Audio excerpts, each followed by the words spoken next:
sur une plateforme aujourd'hui, mais pas à grande joue comme c'était le cas l'année dernière. Et l'organisation à laquelle nous assistons est véritablement exceptionnelle. Je vous en remercie. Je suis bien entendu d'accord sur tout ce qui a été dit. Ça me permet d'économiser beaucoup de choses que je souhaitais dire parce que nous partageons cette idée que les villes doivent être effectivement des villes des droits de l'homme. Et puis, toutes les réalisations qui sont attendues et dont vous avez parlé, et notamment par Mme Bachelet, Mme Azoulay, ce sont presque universelles. Et que donc, je ne vous ajouterai rien du tout en vous disant et en reprenant l'émargement de toutes ces actions que vous avez si bien présentées et auxquelles je m'associe au nom de la municipalité de l'Ariana. J'ai été particulièrement séduit par un passage dans l'argumentaire qui a accompagné précisément le futur des droits de l'homme. Les villes nous apprennent de leur passé historique pour favoriser un récit et une compréhension de l'inclusion des droits de l'homme et de la démocratie. J'ai interprété cette phrase comme une invitation à jouer le rôle de narrateur d'un passé historique dont on ne veut plus. Never again. Plus jamais ça. C'est-à-dire l'autoritarisme, le césarisme. Et les leçons à en tirer pour lutter contre les troubles sociaux émergents qui nous alarment et qui nous inquiètent aujourd'hui. C'est comme si l'avancée démocratique, après quelque temps, s'est avérée insuffisante pour satisfaire la population. Et ça, c'est quelque chose qui est aujourd'hui très présent dans mon pays. Voilà donc un nouveau rôle pour le maire. Je vais être un conteur et un pédagogue en quelque sorte, et je vais présenter très très rapidement trois phases un peu de cette histoire que nous vivons des villes dans mon pays, son début, les leçons et la suite. Le début de l'histoire, je rappelle que c'est à partir d'une ville tunisienne, Sidi Bouzid, qui est au centre du pays, que se sont déclenchées les révolutions qui ont renversé des régimes autoritaires arabes.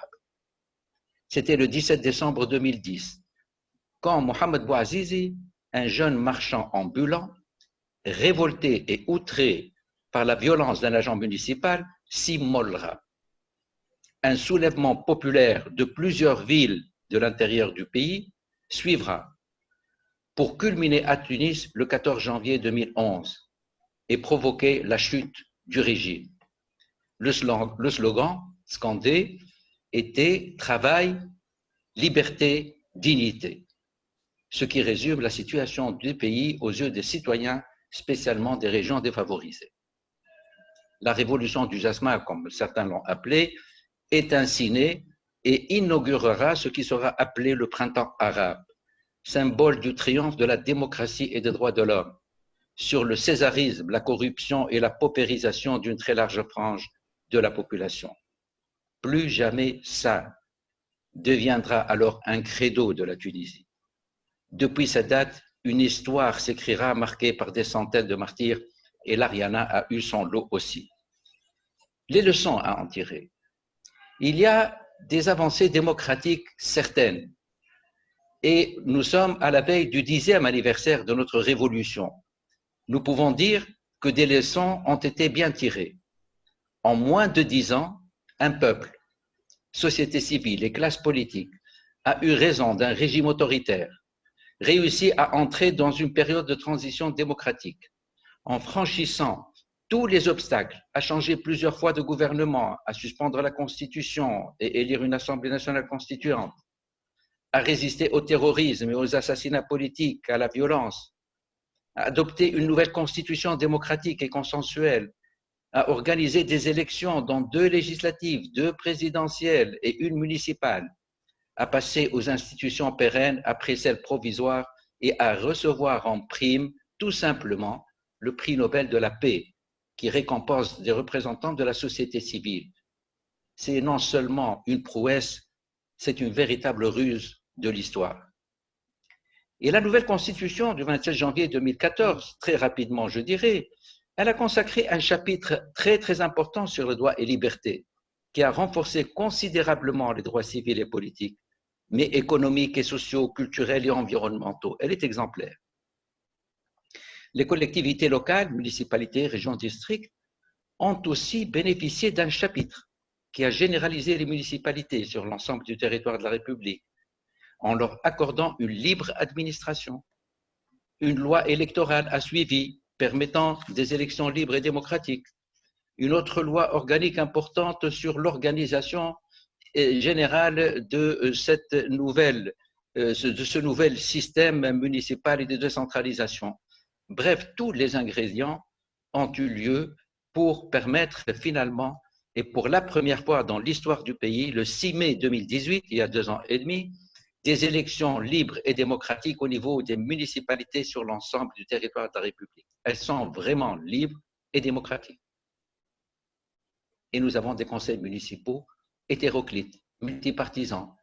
Ça crée au niveau des municipalités ce qui se trouve au niveau du Parlement chez nous. Alors il y a un bouillonnement dans le fonctionnement que seule la démocratie connaît. Et donc, pour dire que sur ce plan-là, il y a véritablement une avancée considérable. Par contre, il y a un défi laborieux. C'est beaucoup de difficultés de pouvoir relever les défis de la complétude démocratique. Et les élus n'y étaient pas préparés. Les moyens accordés ne sont pas suffisants. Un nouveau code de collectivité locale auquel on n'est pas familiarisé, etc. Alors tout cela, et après 2 ans et demi, je peux attester que de notre côté, nous avons fait le choix de nous attaquer aux questions essentielles qui intéressent la vie quotidienne des citoyens.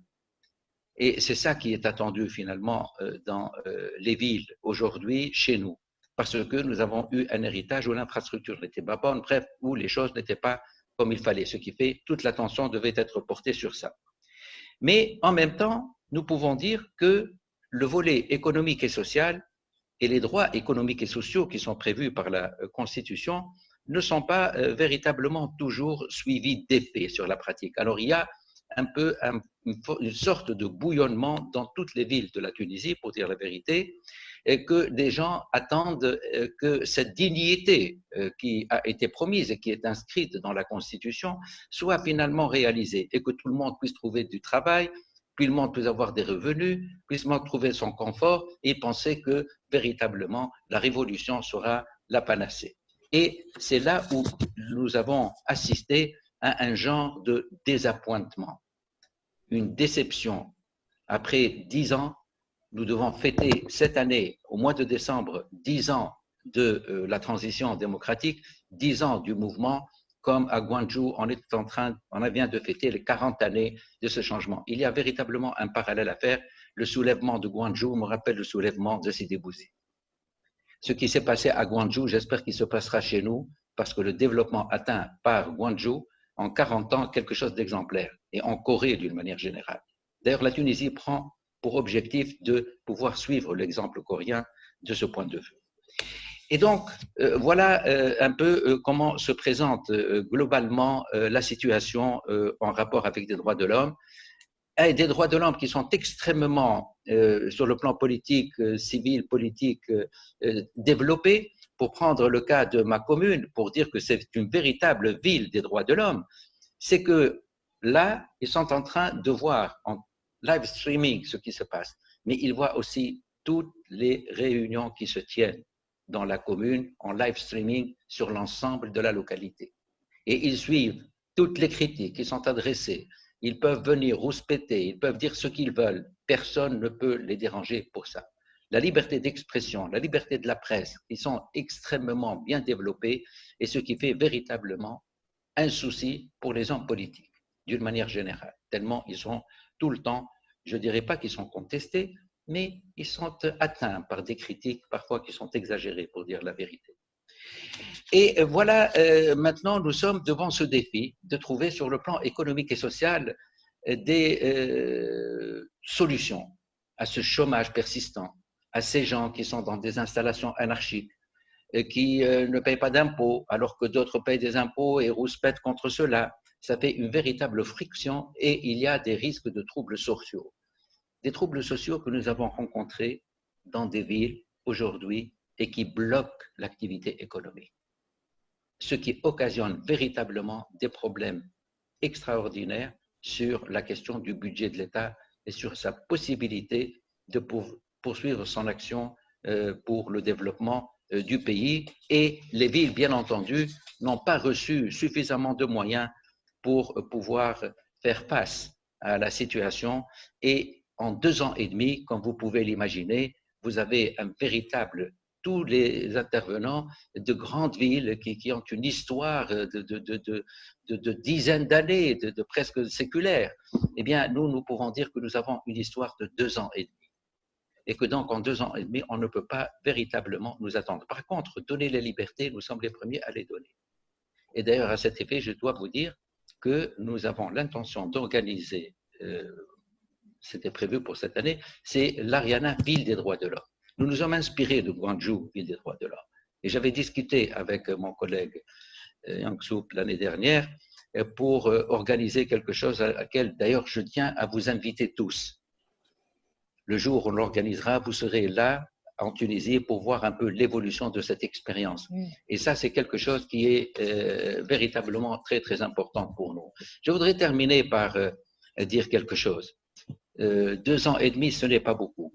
Ce qui m'inquiète personnellement, c'est qu'on a des recettes sur comment opérer le développement économique et social qui est véritablement en arrêt, je dirais. Il faut changer de modèle de développement. Le modèle de développement est partagé par tout le monde. Chacun en parle.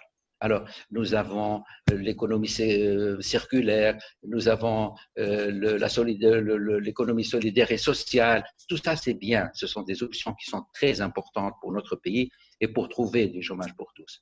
Nous avons pris comme initiative de lancer des entreprises locales de jeunes que nous avons financées et que nous avons établi avec eux des accords pour qu'ils s'engagent à réaliser des actions de génie civil, d'éclairage, d'entretien d'espaces verts, avec des contrats, et on remplace ainsi les grandes firmes et les grandes sociétés qui sont habituées à prendre précisément ces genres de...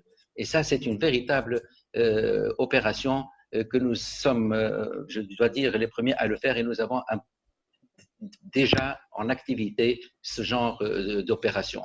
Des travaux ont été faits pour permettre, ouverts sur des chantiers d'infrastructure pour permettre à des jeunes de trouver des emplois et à des chômeurs précisément. Comme vous savez que l'infrastructure et la réfection de l'infrastructure, c'est une source de travail qui est très, très importante et a servi à faire ça.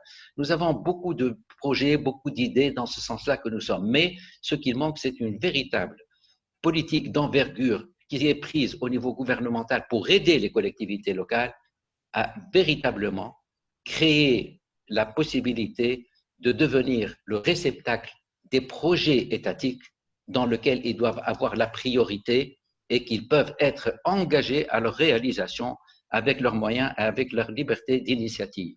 Voilà l'idée. Alors maintenant, nous avons dans la Constitution et nous avons dans le Code des collectivités locales véritablement une vision, les villes de développement économique et social. Parce que maintenant, les villes des droits de l'homme et des droits humains, elles existent. Et alors, tant que c'est comme ça, et tant que c'est véritablement l'objectif, autant commencer à le faire dès aujourd'hui. En tout cas, nous allons présenter cette solution pour trouver aux villes véritablement un plan d'ensemble, d'envergure, une fois qu'elles sont installées, pour qu'elles puissent opérer, parce que pour le moment, elles sont un peu bloquées par les différentes procédures administratives, les lois existantes de l'ancien régime qui sont encore en cours, même s'il y a des modifications qui sont très positives. Voilà ce à quoi nous devons nous attaquer.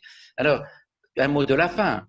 J'ai dit que Gwangju, j'ai parlé de Gwangju et je voudrais terminer par Gwangju. Je garde un souvenir extraordinaire de cette ville. Et je dois dire qu'il y a une très grande ressemblance entre ce qui s'est passé à Gwangju et ce qui s'est à Sidi Bouzid. Et que la modernisation et que le mouvement de démocratisation a démarré d'une ville, finalement, comme Gwangju, comme Sidi Bouzid, et a atteint d'autres villes. Alors maintenant, il faudrait précisément que ça transforme en véritable succès économique et social, comme celui que nous avons vu à Gwangju, comme celui que nous voyons en Corée, et qu'à ce moment-là, on organisera un autre événement tuniso-coréen à Tunis et à l'Ariana, mais ça, c'est une autre histoire, bien entendu. Merci à votre attention.